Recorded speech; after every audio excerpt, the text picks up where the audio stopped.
भगवान महावीर के बाद के सबसे चमकीले अवतार दादा जिनदत्त सूरी की कहानी, जिन्होंने आज से 900 साल पहले 1,30,000 नूतन जैन बनाए थे। आज जो भारत भर में जैन आपको दिखाई देते हैं, तो इसका मुख्य श्रेय दादा जिनदत्त सूरी 57 गोत्रों की स्थापना की थी।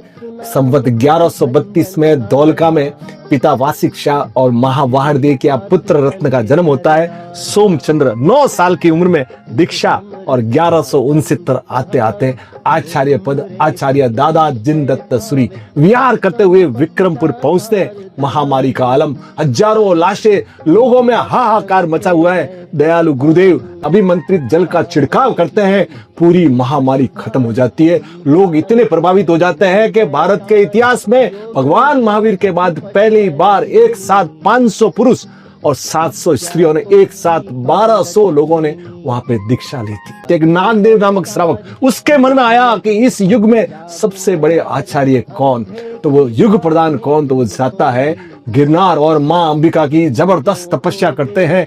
माँ प्रकट होती है और उसकी हथेली के ऊपर स्वर्णाक्षरों से लिख देती है दिव्य शक्ति से कि जो इनको पढ़ेगा वो युग प्रधान। अब नागदेव कई आचार्यों से घूमता घूमता पाटन पहुंचता है और उपाश्रय में जाकर गुरुदेव के सामने जैसे ही हथेली रखते हैं, गुरुदेव उसके ऊपर वाशक शिव डालते हैं और उसके अंदर से प्रकट होता है युग प्रधान दादा जिनदत्त सूरी।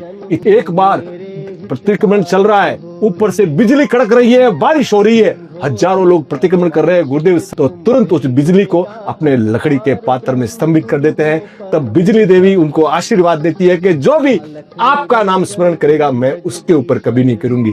इतना ही नहीं, जब वो 3 करोड़ बीज मंत्रों का जाप कर रहे थे उज्जैन में, तब 64 योगियों ने उनकी परीक्षा लेनी सोची। और जब वो वहां पहुंची और जैसे ही उन्होंने गुरुदेव को देखा, गुरुदेव का तपोबल देखा, तो वो खुद समय दर्शन समझ गई और गुरुदेव की भक्त बन गई। इतना ही नहीं सर, 5 पीर 52 वीर, वो भी सदैव गुरुदेव के कार्यों में कभी भी कोई जरूरत पड़ती तो तुरंत खड़े हो जाते थे। 1211 आता है, आषाढ़ सुदी 11 गुरुवार, और 79 साल के हैं और उस दिन स्वर्ग सिधार जाते हैं। और भारत का सबसे लाडला बेटा और जैन इतिहास का सबसे चमकता सूर्य हमको छोड़ के चला जाता है। पर जाते जाते भी उनके चमत्कार कैसे, जब उनका अंतिम संस्कार हो रहा था उनकी काया तो जल गई और बच गए उनकी चादर, उनका चोल पट्टा और उनकी मुंह पत्ती, जो आज भी आप 872 साल बाद भी आप जैसलमेर ज्ञान भंडार में आप दर्शन कर सकते हैं। और अभी 6, 7, 8 मार्च को बहुत बड़ा चादर महोत्सव होने जा रहा है। बोलिए चारों दादा गुरुदेव की जय। Thank you sir.